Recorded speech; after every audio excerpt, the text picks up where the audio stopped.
Halo guys, pernah nggak sih kalian berpikir kenapa flora dan fauna antara satu benua dengan benua yang lainnya memiliki kesamaan, padahal mereka jelas-jelas terpisah oleh jarak yang jauh.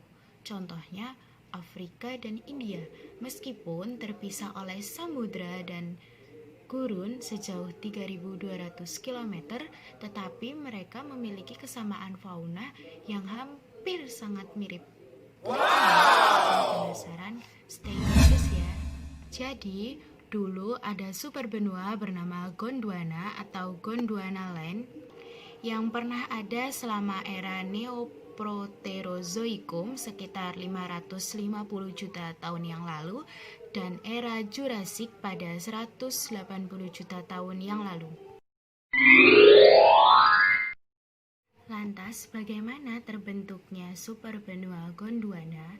Dahulu, sekitar 1,1 miliar tahun yang lalu, Gondwana dikenal sebagai Proto-Gondwana.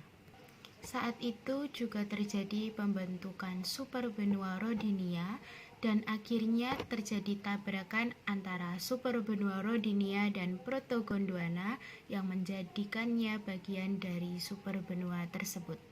Rodinia akhirnya terpecah sekitar 750 juta tahun yang lalu menyisakan Proto-Gondwana, Proto-Laurasia, dan Kraton Kongo. Proto-Laurasia dan Proto-Gondwana juga merupakan bagian yang terbesar, sedangkan Kraton Kongo tidak dianggap karena merupakan pecahan yang sangat kecil, sehingga ada yang menganggap bahwa bagian benua tersebut tenggelam ke dalam samudra. Pada 633 juta tahun yang lalu, bagian-bagian benua tersebut bertabrakan dan membentuk satu bagian daratan yang disebut super benua Pannotia.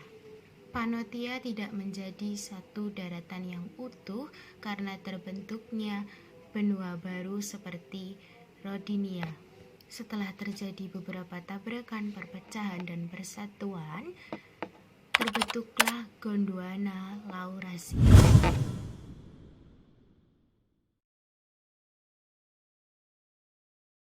Gondwana menjadi kerak benua terbesar pada era Paleozoikum. Selama periode Karbon, Gondwana bergerak ke arah utara bumi dan menabrak super benua kecil Euramerika, yang kemudian membentuk super benua Pangea. Pan yang berarti seluruh dan Geia yang berarti bumi, sehingga diartikan seluruh bumi. Sebelum Gondwana Land menabrak Euramerika dan membentuk super benua baru yaitu Pangea, beberapa bagian Gondwana Land pernah memecahkan diri, antara lain Cina Selatan dan Cina Utara.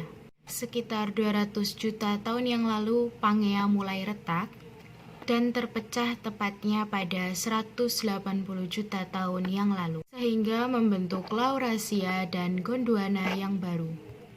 Mereka bergerak saling menjauhi. Laurasia bergerak ke belahan bumi utara, sedangkan Gondwana bergerak ke belahan bumi selatan.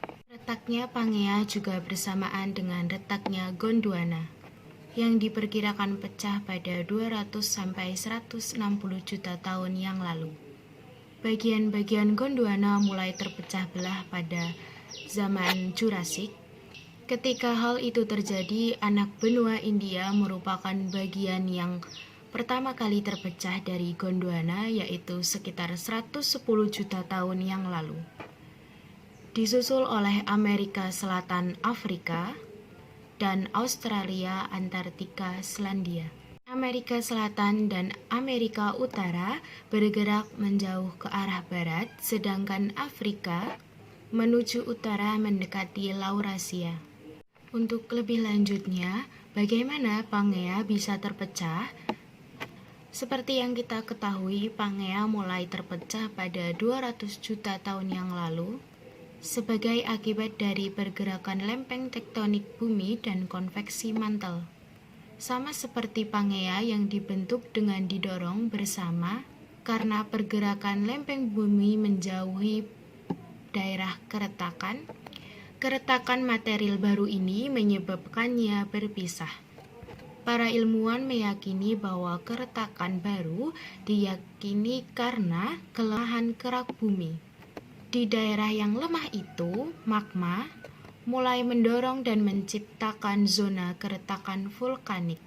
Akhirnya zona keretakan tumbuh dan mulai besar, semakin besar sehingga membentuk cekungan dan Pangea mulai berpisah. Lantas di daerah mana Pangea mulai terpecah pertama kalinya? Lautan-lautan baru terbentuk ketika Pantelasa mulai mendekati zona pecahan terbaru. Lautan baru pertama adalah Atlantik, Tengah dan Selatan. Sekitar 180 juta tahun yang lalu, Atlantik Tengah terbentuk di antara Amerika Utara dan Afrika Barat Laut. Sekitar 140 juta tahun yang lalu, Atlantik Tengah terbentuk ketika Amerika Selatan terpisah dari pantai barat Afrika. Atlantik Tengah terbentuk ketika Amerika Selatan terpisah dengan pantai barat Afrika Selatan. Selanjutnya yaitu Samudra Hindia terbentuk ketika India terpisah dari Antartika dan Australia. Selanjutnya sekitar 80 juta tahun yang lalu, Amerika Utara dan Eropa terpisah. Terpisahnya Australia dan Antartika, India dan Madagaskar yang juga ikut terpisah. Hal ini membuktikan bahwa benua Afrika dan Hindia tadinya merupakan satu daratan dalam superbenua Pangea, yang menyebabkannya memiliki kesamaan fauna meskipun terpisah oleh jarak 3